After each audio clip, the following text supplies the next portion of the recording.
Be careful. उगीच दुसरे घेतात म्हणून घेऊ नका. मी नेहमी सांगत असतो लोकांना, आमच्या मंडळांमध्ये पण मी त्यांना सांगतो, हा येशू बाबाचा प्रसाद नाही आहे. पुष्कळांना यायला वाटतं.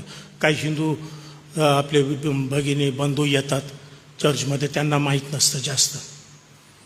तर जेव्हा ते प्रभू भोजन पाहतात त्यांना असं वाटतं आपण पण हे घ्यावं येशू बाबाचं. आम्ही त्यांना प्रेमाने सांगतो की हा प्रसाद नाही आहे.